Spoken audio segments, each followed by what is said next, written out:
This is 1.8, exponential rules with fractions. So we're going back to our exponential rules, but this time we're applying what we learned from the last lesson about what do exponents mean if they have fractions in them. Well, it just means they're radicals. So first we need to review just basic adding and subtracting fractions and multiplying fractions, because if you don't remember how to do that, then no, you can't do today's lesson. When you are adding and subtracting fractions, your first job is to get a common denominator. That means the same bottom number.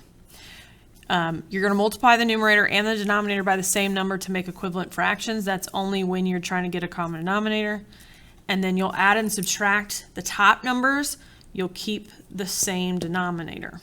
All right, so let's try one. If I wanted you to add 1/4 plus 3/5, well, fourths and fifths are not equivalent amounts. So I would have to get a common denominator. Well, think about if I counted by fives, what would I have to stop at, which would be a number when I'd also get to it counting by fours. So think 5, 10, 15, 20. They both would get to 20. So I'm going to change both fractions to have a bottom number of 20. Then I have to ask myself, what do I multiply 4 by to get 20? 4 times 5. To make it equivalent, I would have to take the top number by that same value of 5. Well, 1 times 5 is 5.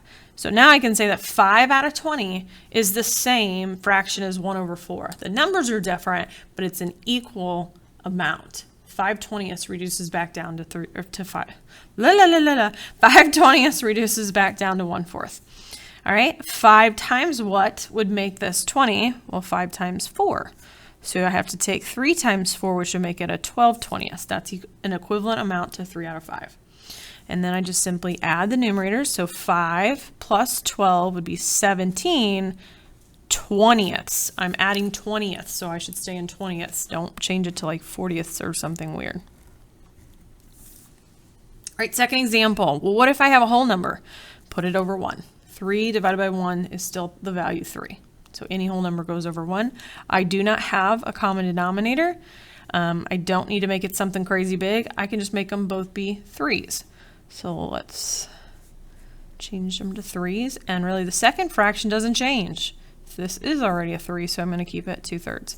But 1 times 3 would make a 3, so I'll have to take 3 times 3 and get 9. Subtract straight across. 9 minus 2 would be 7/3. And I'm fine with improper right now. Okay, and last one. I'm going to pause and let you try. And you should have gotten 9/10.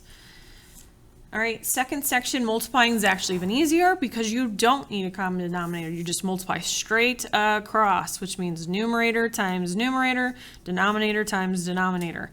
I like to try to simplify first by dividing out any common factor. Okay, so let's try the first one. If I were to just multiply straight across, I'd go 1 times 3 is 3. 4 times 4 is 16. 3/16. That's my answer because it can't be simplified. 3/2 times 6/1. So I want to rewrite this really quick. This could be written like this. Okay, where there's no gap in between. 3 times 6 divided by 2 times 1. Do you see any numbers that could be divided first so that we don't have to simplify afterwards? I do, the 6 and the 2. 6 divided by 2 is 3, or look at it as you're dividing both numbers by 2. So 6 divided by 2 is a 3. 2 divided by 2 is a 1. Now multiply straight across. 3 times 3 is 9. 1 times 1 is 1. 9 divided by 1 is really 9. So that's one way you could do it. I do it usually on the original problem. Anything diagonal or top to bottom can divide out first. So here I would see the 6 and the 2. Take out, divide by 2 would be a 3, divide by 2 would be a 1, multiply straight across. I get 9/1 that way as well. Or don't simplify at all. 3 times 6 is 18 over 2 times 1 is 2. 18 divided by 2 is 9. So there's several different options. Okay, and then on the last one, you can pause it if you want.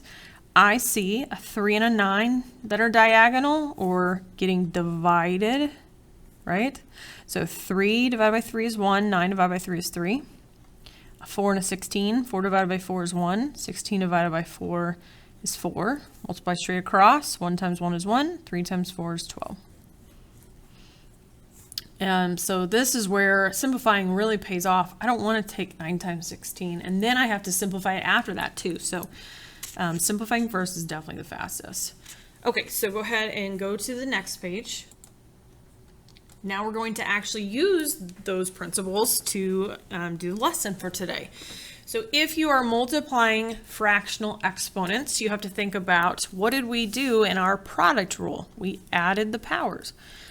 And this is kind of set up weird, but it says evaluate the left-hand side to find the value of a in the equation in simplest form. So really we're trying to figure out, how can I combine these exponents to equal x to some new power?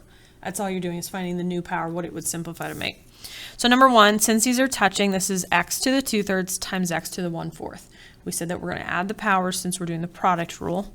So I really just need to do 2/3 plus 1/4.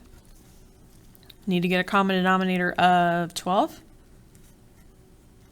3 times 4 would make 12, so 2 times 4 is 8. 4 times 3 would make 12. 1 times 3 is 3. Add 8 plus 3 is 11 twelfths. So that's what my answer would be here, is if I'm multiplying these exponents, I really get x to the 11 twelfths power. It's a weird fraction. So what does a equal? That power of 11 twelfths. That's really what they're wanting. Okay. Number 2, same thing. So we're multiplying here. So you would be adding these powers to get the new power. Common denominator would be 20.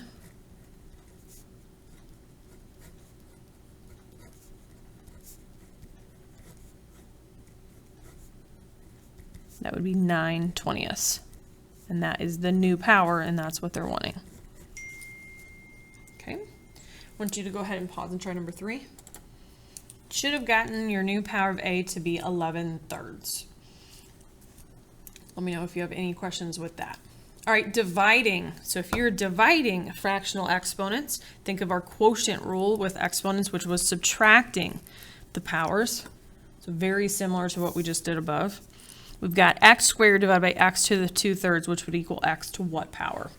So this would be a 2/1. So I would have 2/1 minus 2/3. Common denominator.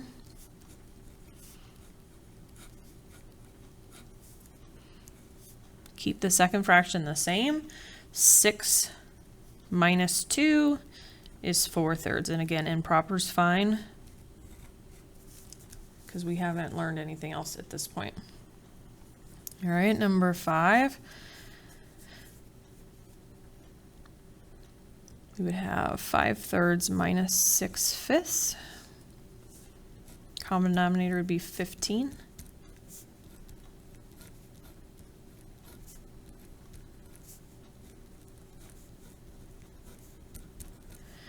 25 minus 18 would be what, 7/15 would be our answer. Okay, why don't you pause and do number 6. And your answer should be 3/10. All right, last part's the easiest, so it'll go the quickest. We've got an exponent raised to a power, so this is our power rule, and remember that we multiply powers. So I'm just multiplying 1/4 times 3/4. I feel like we had this on the other side.